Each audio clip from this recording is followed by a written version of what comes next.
Aeroplane మోడ్లో పెట్టుకొని లోపల పెట్టుకోండి, లేకుంటే మళ్ళీ ఫోన్ వస్తుంది, మళ్ళీ కాల్స్ వస్తాయి, మళ్ళీ డిస్టర్బెన్స్ అవుతుంది మనకు. ఎందుకంటే సబ్జెక్ట్ మీదనే మనం ఫోకస్ చేయడానికి ఉంటుంది. బెల్ట్ తీసేసుడే నేను తప్పదు కాబట్టి నేను వేసుకున్నాను సార్. మీకు ఏం అవసరం పట్టింది? నేను సార్ అని తెలవాలంటే ఈ బెల్ట్ ఇన్షర్ట్ ఉంటే మీరు గుర్తుపడతారని వేసుకున్నా అంతే. ఇక్కడ బెల్ట్తో పని లేదు, బ్యాక్ పెయిన్ బెల్ట్ కూడా పని లేదు మీకు. ఓన్లీ జర్నీ అప్పుడే ఫ్రీగా ఉండండి. పైన పర్సు, లోపలన పర్సులు, అన్ని సామాన్లు పక్కకు పెట్టుంటారు. ఎందుకంటే మూమెంట్ చెప్తా, 1 నిమిషం టైం ఉంటుంది, మీరు రావాలే చేయాలి కూర్చోవాలంటే నువ్వు ఇప్పుడే కూర్చుంటే అయిపోతుంది ప్రోగ్రామ్. అన్నీ రెడీ ఉండాలి మనం యుద్ధ రంగంలోకి పోయినట్టు. ఓకే,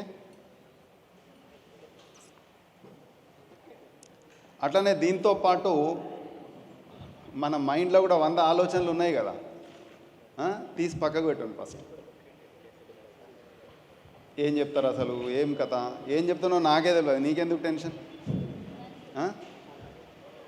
కాబట్టి బీ ప్లేన్, మైండ్ ప్రశాంతంగా ఉంచుకోండి. డోంట్ ఎక్స్పెక్ట్ ఎనీథింగ్, ఫ్రీగా కూర్చోండి. వాష్రూమ్ వస్తే అక్కడ ఉన్నాయి, ఆకలి అయితే జావా ఇస్తారు, లంచ్ దాకా ఉంటే భోజనం కూడా ఉంది. ఇంకా ఏం టెన్షన్ అని చెప్పుండి, సండేనే. క్లియర్? రైట్. ఇప్పుడు ఏంటంటే జనరల్గా సబ్జెక్ట్ వైజ్గా వెళ్ళడానికి ఎంతమంది మనకు ఏ ప్రాబ్లం ఎక్కువ ఉందనేది తెలుసుకోవడానికి ఫస్ట్ స్టార్ట్ చేసుకొని దాని మీద మనం ఎక్కువ ఫోకస్ చేస్తూ ముందరికి వెళ్దాం.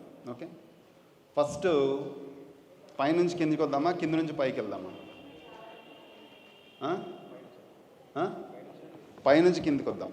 ఓకే, మెడ నొప్పి ఉన్న వాళ్ళు ఎంతమంది ఉన్నారు? చేతులు లిఫ్ట్ చేయండి. మెడ నొప్పి దించండి. రెండవది షోల్డర్ పెయిన్ ఉన్న వాళ్ళు ఎంతమంది ఉన్నారు? Shoulder pain.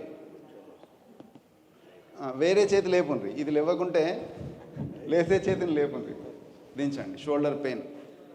దాని తర్వాత చేతి లాగడం ఉన్న వాళ్ళు ఎంతమంది ఉన్నారు? 1 సైడ్ ఒక చేతి లాగుతుందన్న వాళ్ళు. అదే సార్, ఏదున్న ప్రాబ్లమే కదా, దించండి. ఇప్పుడు నేను చేతి అన్నా అంటే దాని అర్థం ఏంటిదంటే వేలు తిమ్మిరున్నా, ఎక్కువసేపు ఏదన్నా హోల్డ్ చేసే కెపాసిటీ మీకు లేకున్నా ప్రతిదీ దాన్ని కనెక్ట్ అయ్యే ఉంటుంది అన్నమాట.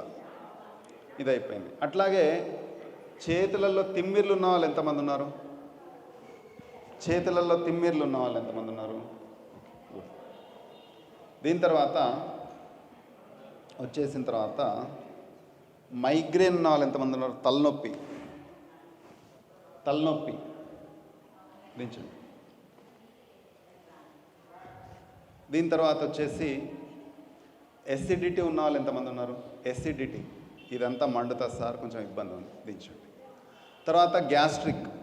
గ్యాస్ట్రిక్ ఏంటంటే it will create so many things, but gastric feeling నా దగ్గర ఉంది సార్ అనేవాళ్ళు, రైట్, గ్యాస్ట్రిక్ బ్యాచ్ కూడా రెడీ ఉంది. దీని తర్వాత వచ్చేసి ఇంకేముంటాయి? రాత్రి పడుకున్నప్పుడు గుండె దడ లేస్తుంది అన్న వాళ్ళు ఎంతమంది ఉన్నారు ఇక్కడ? రాత్రి గుండె దడ ఎక్కువ అవుతుంది, లేరు, గుడ్, మీకు వస్తుంది. మరి సిగ్గెందుకు? ఎవరు లేపకుంటే మీరు లేపరా? లేపాలి. సబ్జెక్ట్ నేమ్ దేన్ని తీసుకోవాలన్నా దేన్ని తీసుకోవద్దో నాకు తెలుస్తుంది కదా. Don't compromise. పక్క వాళ్ళని చూసి చేతులు లావటం అవసరమే లేదు. క్లియర్. దీని తర్వాత వచ్చేసి ఈ ఏరియాలో నొప్పున వాళ్ళు ఎంతమంది ఉన్నారు? ఈ ఏరియా నేను చూపెడుతున్న ప్లేస్ చూడండి ఒకసారి. పెయిన్ బాగుంది అన్న వాళ్ళు లిఫ్ట్ చేయండి, గుడ్. దాని తర్వాత వచ్చేసి ఇక్కడ చాలా పెయిన్ ఉందన్న వాళ్ళు ఎంతమంది ఉన్నారు? ఈ ఏరియా, ఇటుగానే ఇటుగానే, గుడ్. ఇప్పుడు కిందికి వెళ్దాం. లోవర్ బ్యాక్ పెయిన్ వాళ్ళు ఎంతమంది ఉన్నారు? ఈ ఏరియాలో నొప్పి బాగుందన్న వాళ్ళు. ఈ బ్యాచ్ పెద్దదే ఉంది, రైట్. నేను చూపిస్తున్న పాయింట్ చూడండి మీరు. ఇక్కడ నొప్పి ఉన్న వాళ్ళు ఎంతమంది ఉన్నారు? కరెక్ట్ కదా? అంటే ఇది చూడకుండా చేతి లేపకుండ్రి.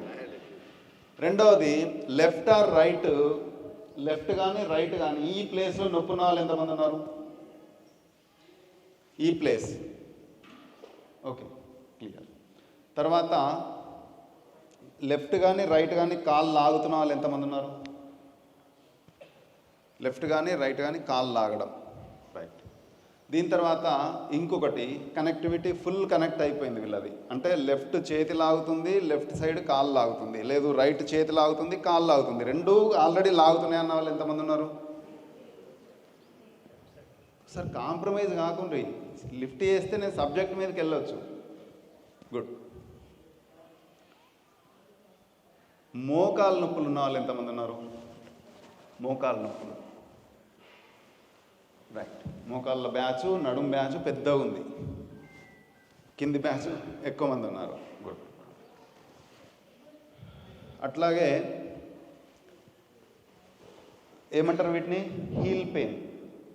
హీల్ పెయిన్ ఉన్న వాళ్ళు ఎంతమంది ఉన్నారు? గుడ్. మడిమ నొప్పి. మడిమ నొప్పి ఉన్న వాళ్ళు తక్కువనే మంది ఉన్నారు, బట్ మడిమ నొప్పి కూడా ఉంది.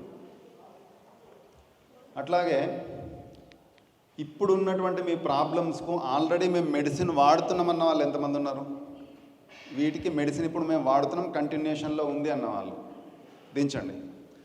ఆల్రెడీ మెడిసిన్ వాడేసినాం, అది లాభం లేదని మాకు అర్థమైంది, మెడిసిన్ వాడట్లేదన్న వాళ్ళు ఎంతమంది ఉన్నారు? రైట్. వీళ్ళు సీనియర్స్ అన్నమాట. కాబట్టి ఇప్పుడు కొత్తగా మెడిసిన్ వాడుతున్న వాళ్ళు వాళ్ళ అడ్వైస్ తీసుకోవాలి మీరు.